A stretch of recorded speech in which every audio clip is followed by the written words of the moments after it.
Okay. The topic is there is a phenomena which is playing out, which has played out in China, and now I see that phenomena playing out in India.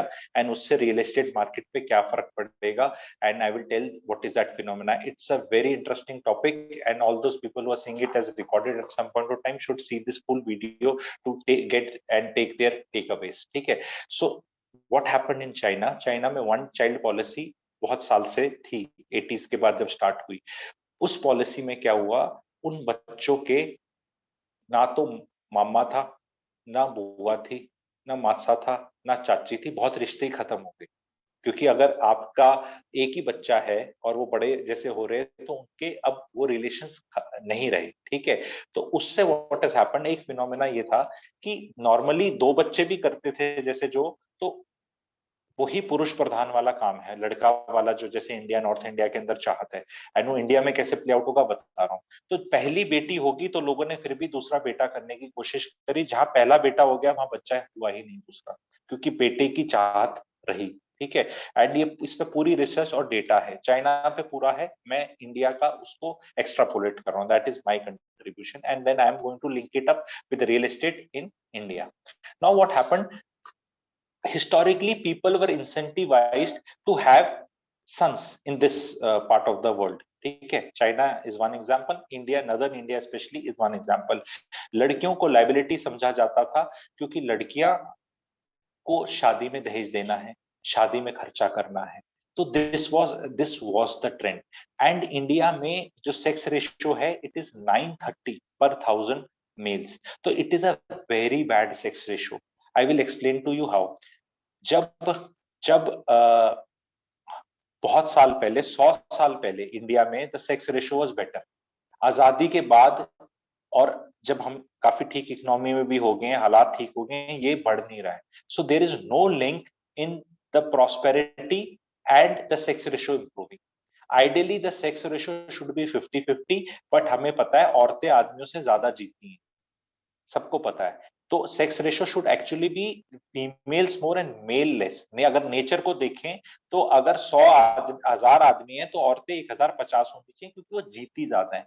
लेकिन फिर भी अगर कम है तो यानी इसका कोई other reason नहीं है, female foeticide is the big reason. India के जो कल्प्रिट स्टेट्स हैं सबसे ज्यादा हिस्टोरिकली, वो पंजाब, हरियाणा एंड दिल्ली रहे हैं। आज भी अगर इनका आप सेक्स रेशियो देखो तो काफी खराब है। Now what has happened in China is, and which is happening in India, China में अब जो लड़की वाले हैं वो कहते हैं कि हम तभी शादी करेंगे किसी लड़के से जिसके पास घर होगा अपना अलग। Now what has happened is, you have to understand this thing very beautifully and clearly. China में ये चीज ज्यादा पैनिक पे आ रही है, इंडिया में अगले 5 साल में आएगी। अभी तक क्यों नहीं आई मैं वो भी बताऊंगा, इंटरेस्टिंग। चाइना में क्या होता है, अगर 25 साल का लड़का है तो 25 साल की लड़की से 24 साल की लड़की से शादी करता है, 30 साल वाला 30 वाली से करता है, ये सिस्टम है। तो वो जो उनका सेम ग्रुप होता है, तो जो जैसे जो 1994 में पैदा हुआ और वहां लड़कियां कम पैदा हुई और लड़के ज्यादा थे, तो जब वो 94 वाला शादी के मार्केट में 2022 में आया तो वो उसी ग्रुपिंग में शादी हो रही है, तो वो बच्ची लड़कियां कम है। अब लड़कियां कम है तो लड़की वालों के पास चॉइस है कि किस लड़के से करनी है, बिकॉज सम लड़के मार्केट में अब दे कांट फाइंड लड़कियां, बिकॉज उसी ग्रुप में शादी हो रही है, उसी कोहॉर्ट ग्रुप बोलते हैं, COHORT करके, cohort group, your own age group. ठीक है, तो उसमें अब जो लड़के वाले हैं they are now forced to buy a property in the name of their son if they want him to get married. अब ये चिड़चिड़ापन बहुत है, क्योंकि वो थॉट प्रोसेस तो था कि लड़कियां लाइबिलिटी हैं और लड़के बहुत बड़ा एसेट है। लड़के तो पता नहीं क्या सेवा करेंगे, हमारे साथ रहेंगे, लड़की हमारे ही घर में आएगी और हम सब वो वैसे घर घर खेलेंगे, सास बहू खेलेंगे, वो अलग कंसेप्ट था। तो नाउ उससे रियल एस्टेट इन चाइना में बहुत ज्यादा तेजी। ठीक है, बाकी उनमें बाकी इश्यूज हुए, ओवर सप्लाई हुई, क्या हुआ वो अलग चर्चा का विषय है। But this story played out very very in a big way, and you can just google it। Abhijit Banerjee Nobel laureate है, उनका इस पे एक बहुत बड़ा रिसर्च पेपर है। ठीक है, ये चाइना वाला।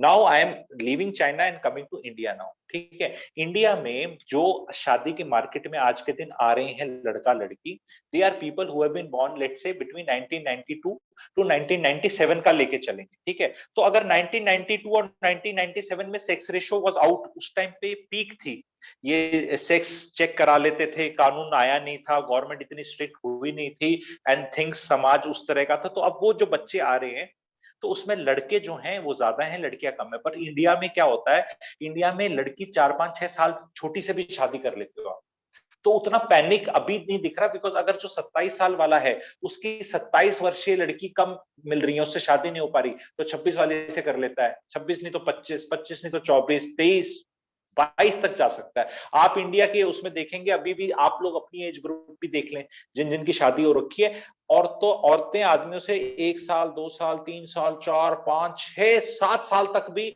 आप शादियां अब भी हो रही हैं, आराम से हो रही हैं। तो इसलिए लोग अब जैसे जैसे हम आगे जा रहे हैं, ये जो टाइम्स आ रहे हैं, तो यहाँ लड़कियां मिलनी अब कम हो जाएंगी, एंड लड़की वालों का ऑलरेडी आ रहा है। आपको अभी इस रिकॉर्डिंग के बाद हम इस पर चर्चा करेंगे, कितने लोग आप इस चीज से एग्री करते हैं। किसी का आईडीपीपी हो रहा है तो प्लीज लिख सकता है कि आपको दुल्हनें खरीदनी पड़ेंगी घर दिखा के। बुरा लगेगा लड़के वालों को बहुत, मुझे भी पता है, एंड बहुत ऑडियंस है मेरा यहाँ हरियाणा पंजाब दिल्ली का, मुझे पता है ये चीज।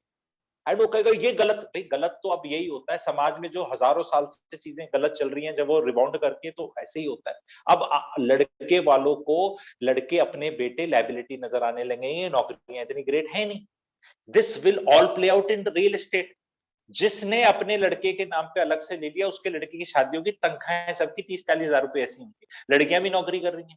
तो एक्चुअल में अगर घर मिल जाए और शादी पे जीरो खर्चा करो, और लड़की 40 हजार कमाती है, लड़का भी 40 45 कमाता है, और घर का किराया नहीं देना, और घर मिल गया है ऑलरेडी, और ईएमआई भी नहीं देनी, और शादी पे कुछ लगा नहीं, तो 85 हजार में बहुत ब्यूटीफुली जिंदगी जी जा सकती है दोनों।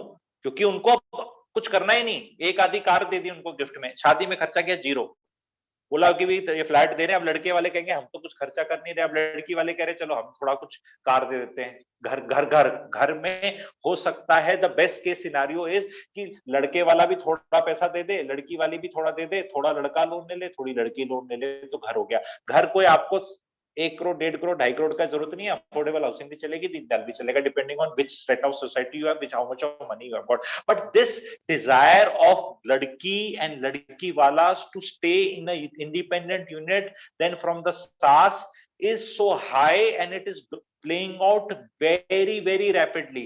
लोग बहुत डिनाइल में रह सकते हैं कि ऐसा नहीं होगा, हम तो अपने घर में रहेंगे, हमारा लड़का कहाँ जाएगा। बहुत लोग ऐसे भी बोल सकते हैं नहीं हम तो अकेली माँ रहेगी, बाप तो है ही नहीं, बेचारी माँ कहाँ रहेगी। अरे लड़की की माँ अकेली रह जाए तो क्या लड़की की माँ को रखा जाता है क्या इंडियन समाज में? लड़की की माँ की वैल्यू कम है क्या? लड़के की माँ की वैल्यू ज्यादा है? समाज को बताना है। आप में से बताओ कि लड़के की माँ ऊपर है या लड़की की माँ ऊपर है, या बराबर है, या नीचे है, या बराबर होना चाहिए? तो अगर लड़के की माँ का ख्याल रखा जाना चाहिए क्योंकि वो बेचारी अकेली है, तो लड़की की माँ का कौन ख्याल रखेगा क्योंकि वो भी बेचारी अकेली है? तो क्या लड़की की माँ को आपको अपने पास रखना चाहिए और लड़के की माँ को रखना चाहिए? तो आपकी क्वालिटी ऑफ लाइफ क्या है? आप 2 कमरे के सेट में रहते हो, हस्बैंड वाइफ हो, एक आपने अपनी माँ रख ली और आपने उसकी माँ भी रख ली क्योंकि बेचारी दोनों अकेली हैं। और अगर उल्टा हो जाए, लड़के का बाप ही बच जाए और लड़की की माँ बच जाए, तो उनको कपल बना के रहोगे? थोड़ा बेहूदगी लगेगी, पर प्रैक्टिकलिटी की बात बता रहा हूँ, कैसे रखोगे भाई? उन्हें अपने आसपास रखना पड़ेगा ना। 2 कमरे के घर के अंदर आपकी क्या प्राइवेसी है? आपकी वाइफ कुछ कपड़े पहनना चाहती है, आप कभी लड़ना भी चाहते हो, आप कुछ अलग तरह से भी रहना चाहते हो, you can't keep the older couple with you. And if you stay with them, if the younger couple will stay with the older couple will own the younger couple. हमारे घर में रहते हो, हमारे घर में रहते हो, हमारे हिसाब से चलो। अब मेरे घर में रहते हो तो चलो मामा जी के पास जाओ, चाची के पास जाओ, बुआ के पास जाओ, उसके शादी में जाओ, वहां जाओ, ये करो, मेरे घर में रहते हो। वो ये नहीं सुनना चाहते यंगस्टर्स अभी। तो उनको तो वो आपसे प्यार से पैसे निकाल लेंगे, अपने दम पे अलग घर ले लेंगे, ब्लैकमेल करके ले लेंगे, या कैसे भी करेंगे, वो आपसे दूर रहना चाहेंगे। दूर यानी अलग सेटअप में। तो मेरा जो चैनल का बेसिस है, मैं वो कहता हूं कि please all families wake up, please stay together, near, not in the same घर। तो please stay near, maybe in the same society, if not in the same society, in the same sector, if not in the same sector at least in the same शहर। Please try for that, because जरूरत तो है, माँ बाप को बच्चों की जरूरत पड़ेगी एंड बच्चों को भी माँ बाप की पड़ेगी। अगर आपको अपनी बीवी की नौकरी करानी है तो सास की जरूरत पड़ेगी और लड़की की माँ की जरूरत पड़ेगी, क्यों बच्चे कौन देखेगा, और बच्चे देखने वाला कोई नहीं होगा तो औरत घर पे बैठेगी, घर पे औरत बैठेगी तो पैसे नहीं कमाएगी, पैसे नहीं कमाएगी तो आपकी अर्निंग नहीं होगी, अर्निंग नहीं होगी तो आपकी लाइफ की क्वालिटी नहीं आएगी।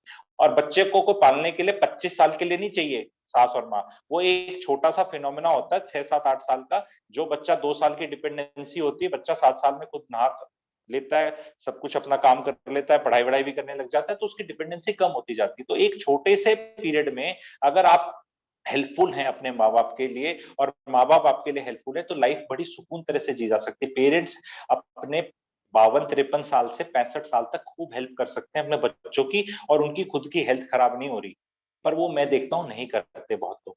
फिर नहीं करते तो आपका जो 65 से 85 का बुढ़ापा है खराब जाएगा, क्योंकि आपने उनके काम आए नहीं, ना तो उनको प्रॉपर्टी देने में मदद करी, ना कुछ करी। एक स्टेज पे मैं देख रहा हूँ अनफॉर्चुनेटली बहुत बच्चे हैं वो सोच रहे हैं कि ये हमारे माँ बाप उठ जाएंगे, प्रॉपर्टी बेचेंगे, अपना घर की लाइफ स्टार्ट करेंगे, क्योंकि वो 100 गज पंजाबी बाग में लेके बैठे हुए हैं जो 5 6 7 8 करोड़ का बिक जाएगा और उससे उनकी लाइफ स्टार्ट हो जाएगी। वो सिर्फ वेट ही कर रहे हैं। Do you want in your परिवार to have a situation where the next generation is waiting कि व्हेन डू यू डाई?